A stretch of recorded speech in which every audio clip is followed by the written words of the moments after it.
Hello, BookTube. Welcome back for yet another library tour. We are closing in on the end of the library tours. After this, I've got three more, so we'll carry through April, and we'll see how this goes, and see if there's any interest in rolling this over to board games afterwards. So let me know. Gauge some interest if you want me to go through my board game collection and do a shelf at a time of that.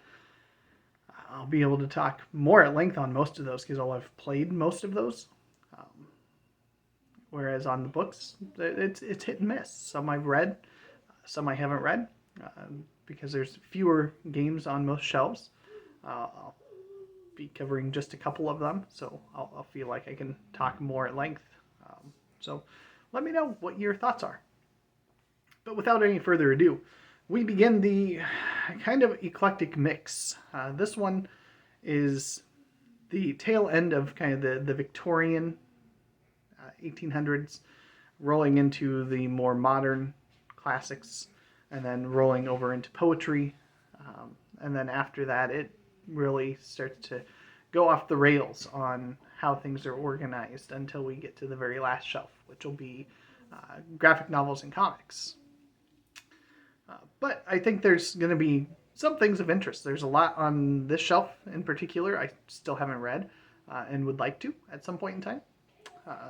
Starting with one that I have not read but really want to, 20 Years After by Alexander Dumas. This is the sequel to The Three Musketeers. I have not read this. I'm excited to do so. I'm probably going to attempt to pick this up at some point in time in April and at least get started on it, but we'll see how the month goes. I have read, but it's been as long as it had been since I had last read Three Musketeers. I have read The Man in the Iron Mask. I've also watched and enjoyed the movie that has Leonardo DiCaprio in it, and really, really enjoyed it. This is a really, really good book, really good story being told here, which takes place after 20 years after. And then there's another set of books between those two that I don't have, but those all make up the D'Artagnan romances, and there's a lot that you can cover. So now we go into the next is George Eliot, Mill on the Floss. This is the only Eliot I have on my shelf.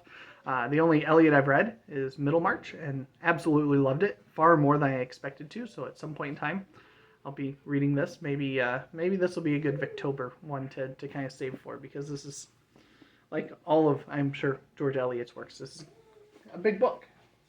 Middlemarch was a very big book. Next we have Madame Bovary by Gustave Flaubert. It's a definitive translation by Francis Stigmullers. Know nothing about it, but I believe it was on a free shelf, so I picked it up because why not, right? I believe that Shelf Starters are big fans of that, so I should probably get around to it sooner than later. Next, we have a couple of books that I got from Greg from Another Bibliophile Reads when I got the Cursed book. As I Lay Dying by Faulkner. Late in August by Faulkner. And a very divisive book last year on BookTube, Sanctuary by Faulkner. I don't think I've read any books by Faulkner. I will get around to it eventually. I'm not sure how quickly it'll rise to the top, but at some point in time it should. We have Faust by Johann Wolfgang von Goethe. This is a drama. So this is misshelved. I think this should be in the medieval section, but this is a Norton Critical. This is, again, the best part of the Norton Criticals are all of the things at the back, giving you contemporaries, contexts, and then literary criticism that has been written about the author and the work.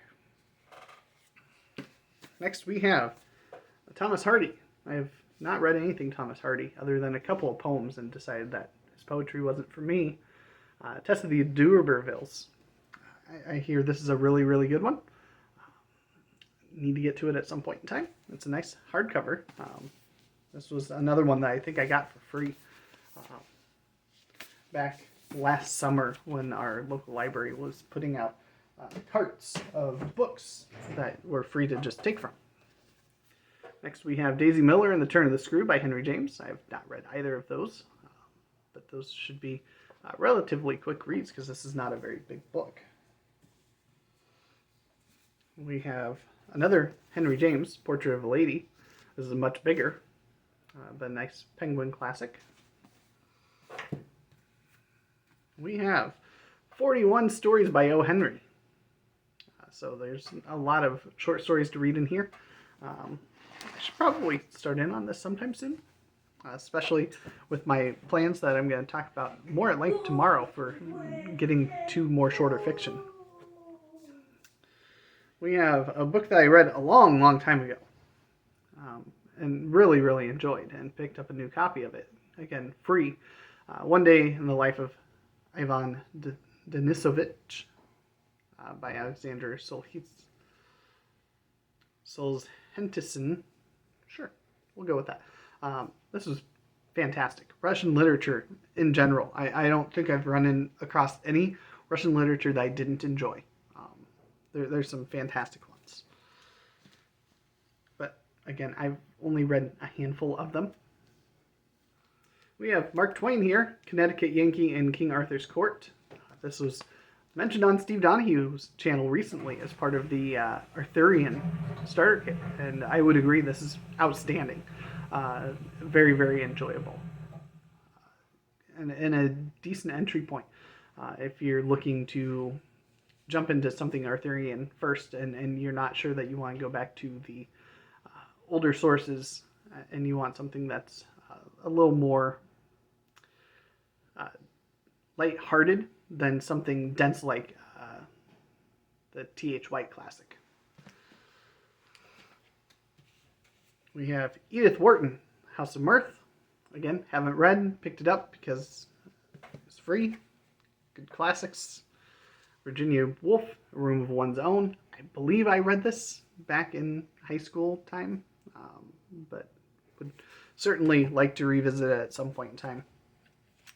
And then we have George Bernard Shaw, St. Joan, which I read just last month and enjoyed. It was a good drama. Not as good as Shakespeare, but that's an unfair bar to hold most people to. And now we go into poetry, and that's most of the rest of the shelf. We'll have a couple at the very end that get into more biographical stuff. So we'll start off with the Best Poems of the English Language by Harold Bloom. I read through a good chunk of this last month. Towards the end of the month, I started jumping around to other volumes that I had. Not out of any fault of this, but just to, see a little sampling of some of the others. And I'm going to continue working my way through this. We have the collected poems of W.B. Yeats, which I read a poem out of that last month, and it was enjoyable. We have Open Ground by Seamus Heaney. So this is selected poems from 1966 to 1996, so over a 30-year span. And it's not a thin volume by any means. And I read a poem out of that, and it was enjoyable. We have a Norton Critical here of Percy Bysshe Shelley's Poetry and Prose, which is very, very enjoyable. I enjoy Shelley quite a bit. I read A Defense of Poetry a couple months ago with Aaron Facer as kind of a side read for our poetry club that we were doing, and really enjoyed that, and would love to get back into more Shelley. A longer poem that I need to read from the Romantics era. This is Don Juan by Lord Byron, which I plan to get to soon. I've got Evangeline by Henry Wadsworth Longfellow coming up really soon on my poetry reading horizon. And after that long one, why not jump into yet another longer poem, right? We've got some poetry by Robert Frost. I believe this is 2 collections, A Boy's Will and North of Boston. So slim volume, but it's got 2 different collections in there. The Hawk in the Rain by Ted Hughes, which I really, really enjoyed reading that with Aaron Facer. Enough so that I decided I'm keeping this because it was fantastic. I greatly enjoyed my time in it. We've got another Norton Critical here, Tennyson's poetry. Tennyson was fantastic. I've enjoyed rediscovering Tennyson and jumping into his works a little bit, not just with the Idylls of the King. But if it wasn't for the extras that it had at the back of that, I'd probably would unhaul the Tennyson's poetry. But I think I'm going to keep it just for the extra stuff at the back, because I have the Tennyson's Poetical Works. This is a nice older style volume, and this is a fantastic. It's hundreds and hundreds of pages, almost 1,000 pages. It ends at 948 before it gets to the index, so there's a lot of Tennyson in here to enjoy. I imagine it's got the entire Idylls of the King in there, along with so much more. And so I'm delighted to dive into Tennyson soon. One of my favorite volumes on the shelf that I strongly encourage anybody, whether you regularly read poetry or not, I strongly encourage you to pick up a copy of Eclectic Nightmares by Jeremy Fee. Even if you're not a big fan of poetry, I stop short of guaranteeing, because guarantee is a really strong word, but I strongly suspect there's at least something in here that most readers will enjoy. It's a very, very slim volume. Jeremy Fee is a very wonderful part of the BookTube community, and I think we should all support him and pick up a copy of this and talk about it on your channels. It won't take you long to read it at all. I mean, these poems, they breeze by. I mean, sometimes you've got poems that are just, really short and delightful collection of poetry there. And I look forward to his next collection if he releases more poetry in the future. Speaking of delightful collections of poetry, Old Possum's Book of Practical Cats by T.S. Eliot.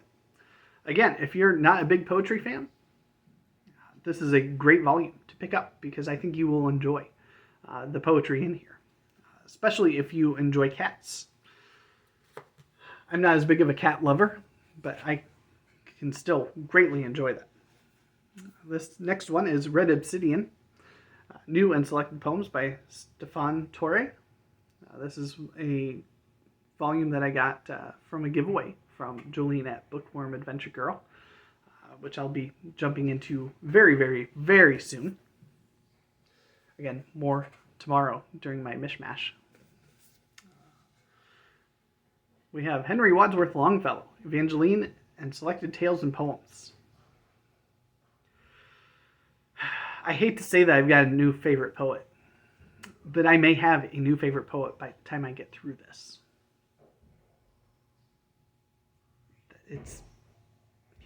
I'm really, really enjoying my time with Longfellow.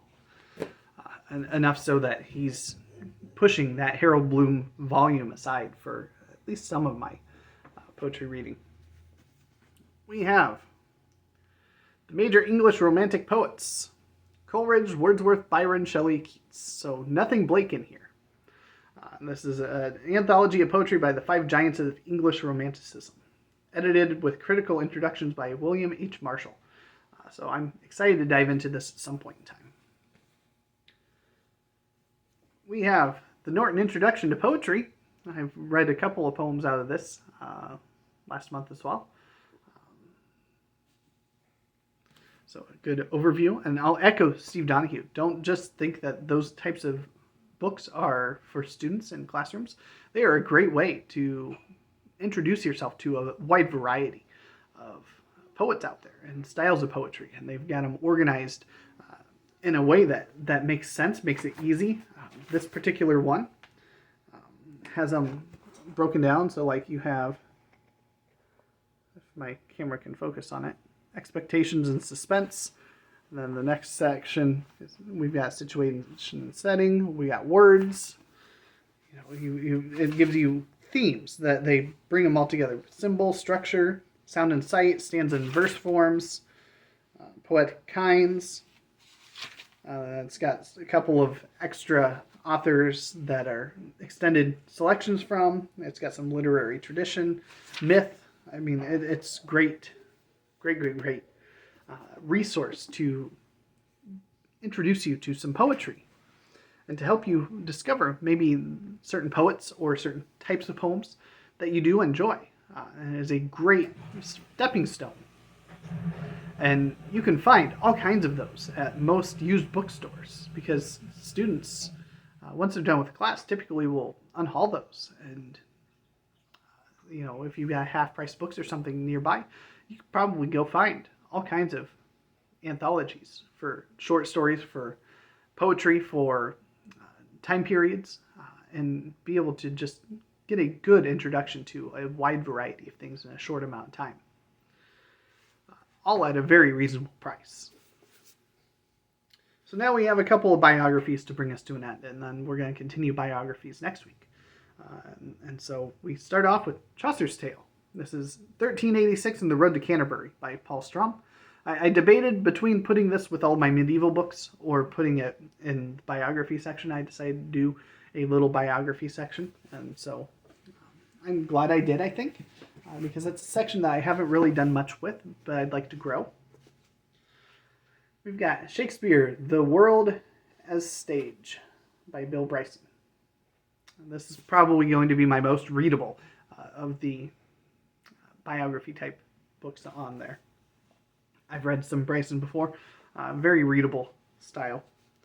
And then we end with Life in Shakespeare's England. This is probably not biography, because it's probably not about Shakespeare himself, so this probably should go over in with my Shakespeare poetry or something like that. But I think this will be a good one. It says, here in their own words, Shakespeare's contemporaries tell of life in the country, life in London, life at sea, splendid informality of the court, and the brawling, swaggering bustle of the streets of idle vagabonds, sturdy rogues, and the houses, ships, clothes, schools, books, theaters, sports, and superstitions of a people who are not afraid to be great. Yeah, it should be interesting. And it's a penguin, so it's one of the old penguins. And I couldn't pass it up for a very, very good price.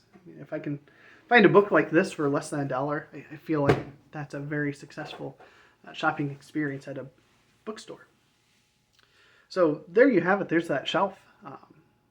We'll continue marching next week through the rest of the library tour with some biographies, and then we'll get into some like anthology type things and bleed over into a little bit of historical fiction.